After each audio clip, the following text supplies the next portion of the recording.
This is just the most recent case of where the Trump administration is taking a close look at spending of federal money here in California. Last week, California Republicans sent a letter to the White House in support of an investigation into the multi-billion-dollar venture. President Donald Trump called the project mismanaged. President Trump has thought about this project. He's talked about the project. And I think he was very kind when he said, this project has been mismanaged. I would agree it has been more than likely mismanaged, and the president has called for an investigation. The investigation comes as project leaders are working on the first segment of track that will take riders between Merced to Bakersfield. But the project's inspector general said that even that section, that portion is not expected to finish on time. To break all of this down, let's bring in Case Area 3 Capitol correspondent Ashley Zavala. Ashley. And Golston, a refresher here. This project was originally sold to California voters in 2008 as a $45 billion bullet train between San Francisco and Los Angeles.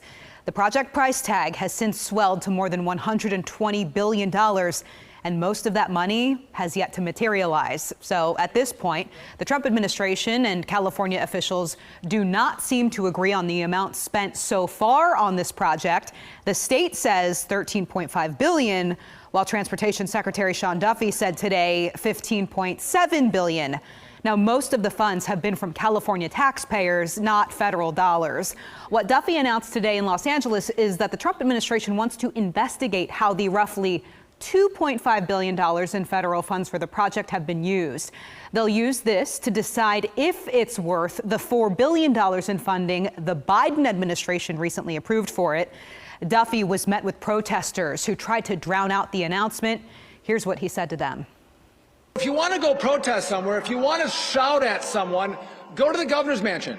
Go talk to Democrats in the legislature who have brought us this crappy project, right? So we've seen over the course of the last month what DOJ has exposed with regard to fraud, waste, and abuse, and we're done with it. Now, also at that press conference, California Republican Congressman Doug LaMalfa was seen going over to the protesters to basically say he thinks the concept of the project is fine, but questions the price and the state's execution of it all so far. Meanwhile, in a statement, the CEO of the high-speed rail project, Ian Chowdhury, said, "We welcome the investigation and the opportunity to work with our federal partners. With multiple independent federal and state audits completed, every dollar is accounted for, and we stand by the progress and impact of this project." We should note, as Golston mentioned earlier, the project's inspector general said earlier this month that even that first Bakersfield to Merced line is likely not going to be finished by 2033 as originally planned. Again, the project as a whole needs another $100 billion.